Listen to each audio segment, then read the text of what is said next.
আচ্ছা ঠিক আছে, ঠিক আছে।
করে ফেলছে।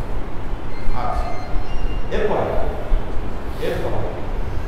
কোরবানি যিনি করবেন অবশ্যই যে কোরবানির পশু যেটা আছে, পশু ভালো মতো ধুয়ে মুছে পরিষ্কার করে রাখা, পশুর যত্ন নিতে হবে। কোরবানির যে পশু, এই পশুটার যত্ন নিতে হবে, খারাপ লাগা। কোরবানি করছেন, দেখা গেল যে গায়ের মধ্যে গোবর লেগে আছে, তখন হয় খুব খারাপ অবস্থা। এই অবস্থায় এটা এরপরে যে কোরবানি করবেন, যে জায়গায় কোরবানি করবেন, জায়গাটা যেন পরিষ্কার, ওই জায়গাটা যেন পরিষ্কার। যিনি কোরবানি করবেন তিনি কোরবানির কাছে উপস্থিত থাকতে হবে। কারণ আল্লাহ নবী মা ফাতেমাকে বললেন, ইয়া ফাতেমা তুমি তুমি তোমার যে হুজুরিয়া, তোমার যে কোরবানি, এটা শান্তি উপস্থিত থাকে। তুমি কেন? কারণ কোরবানির পশুর যত রক্ত হয়ে যাবে, এই রক্তের কোনায় কোনায় আল্লাহ মা ফাতেমা বললেন, ইয়া রাসূলুল্লাহ, যে ইয়া রাসূলুল্লাহ, এটা কি আপনার আহলে বাইতের সদস্যদের জন্য খাস, ইয়া আমাতুল মুসলিমিন, সব মুসলমানদের জন্য? আল্লাহ নবী বললেন, আমাতুল মুসলিমিন, সব মুসলমানদের জন্য।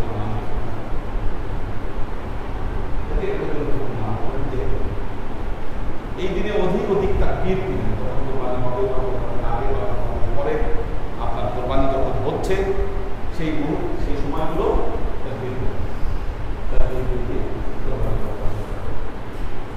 কোরবানির পশু 4টা রগ রয়েছে, তার মধ্যে 3টা রগ কাটা ওয়াজিব। 3টা রগ যদি কাটে তা ওয়াজিব হক আদায় হবে। 4টা করতে পারলে উত্তম। একটা হলো খাদ্যনালী, দ্বিতীয় হলো শ্বাসনালী, এবং তার পাশে 2টো রগ আছে যেটাকে সাহা রগ বলে। শ্বাসনালীর 2 পাশে 2টা রগ আছে। 4টা রগ কাটলে দেখা যায়, যখন কেটে যায় তখন দেখা যাচ্ছে সাদা সাদা বের হয়ে যায়। 3টা কাটলেও হয়, 4টা কাটা উত্তম। 4টা কাটা হলে আপনার ফুলফিল ওয়াজিব হয়ে গেল। তাহলে যিনি গলায় সুই চালাচ্ছেন তিনি খেয়াল রাখবেন 4টা রগ কাটা হবে। বর্তমান সময়ে নতুন স্টাইল দেখে এটাকে কম দেখি, সেটা হলো কাটার পরে এই গরুর এখানে চাপ দিয়ে রক্ত বের না হয়, রক্ত বের না আসে,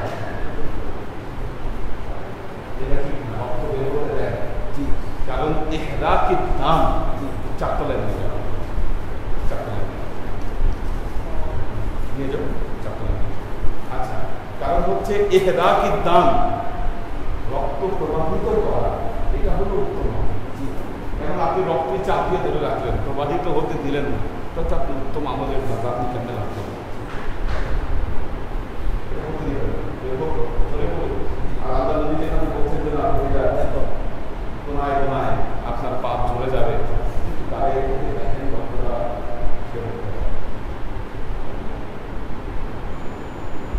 কোরবানির পশুর জান বের হয়ে গেছে, এটা নিশ্চিত হওয়ার আগে চামড়া কাটা, এটা মাধ্যমিক, তখনই চামড়া কাটা শুরু করবেন যখনই কনফার্ম হয়েছেন যে না মারা গেছে। হাত পা ছুটতে ছাড়া আপনি চামড়া কাটা শুরু করবেন, এটা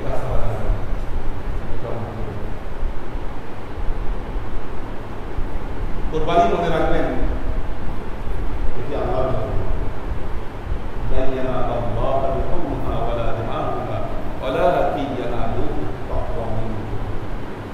আল্লাহ এই কোরবানির পশুর কোনো রক্তও গ্রহণ করবেন না, রক্তও গ্রহণ করবেন না, ওয়ালা দিমাউহা, এর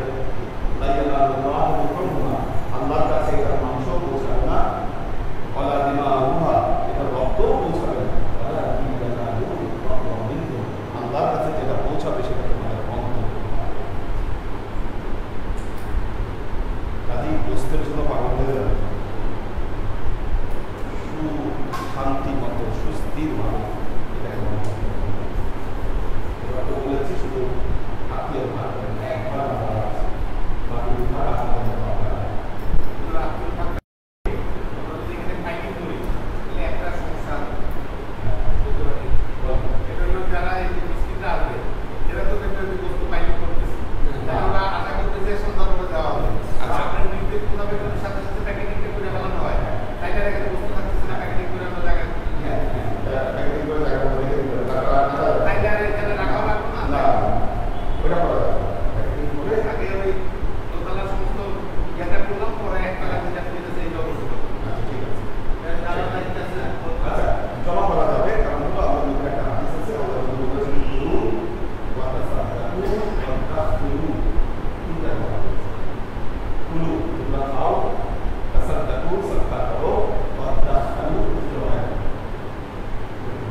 এটাই তো দেয় নাই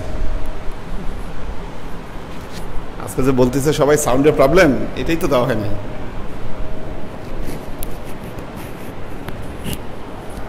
এটা না দিলে তো সাউন্ডের প্রবলেম হবেই।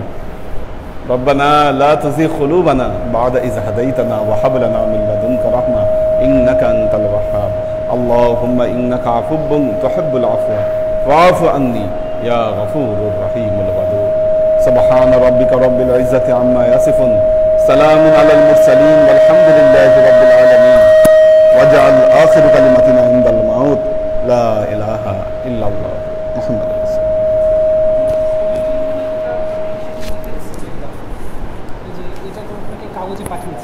জি জি ঠিক আছে, জি ঠিক আছে, জি সার্বিক তত্ত্বাবধানে হিসেবে করলো।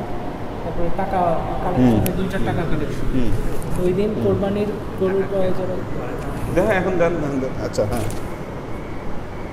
কোরবানি গরু হ্যাঁ গরু হাট পরিদর্শনের এই কয়জন ছিল। আচ্ছা তারপরে ঈদের রান্নাবান্নার মেহমানদারি এটা হালাজ মহিউদ্দিন আহমদ শফি, সোহেল, মকসুদ ওমর গতবারের যারা গিয়েছিল। তারপরে গরু জবাইয়ের হুজুরের সহকারী হলো আলহাজ খান মোহাম্মদ খানু মহাজিন সাহেব, আর হলো মৌলানা আব্দুল আলিম। আচ্ছা আব্দুল আলিমকে এবার বলছিলেন যে ইয়ে ঠিক করবেন, আছে। সেদিন যেটা বললেন বা লিখছেন ঠিক আছে। ওইটাই আর কি কাগজ, ঠিক ওই আছে। কাগজটাও দিয়েছিলাম যে কাগজে আপনি লিখেছিলেন। ঠিক আছে তো কোরবানির চামড়া কালেকশনে আশরাফ আলম ওই দিকে কাজ করবে, আর হলো না 10,000 টাকা 10,000 হলে আমার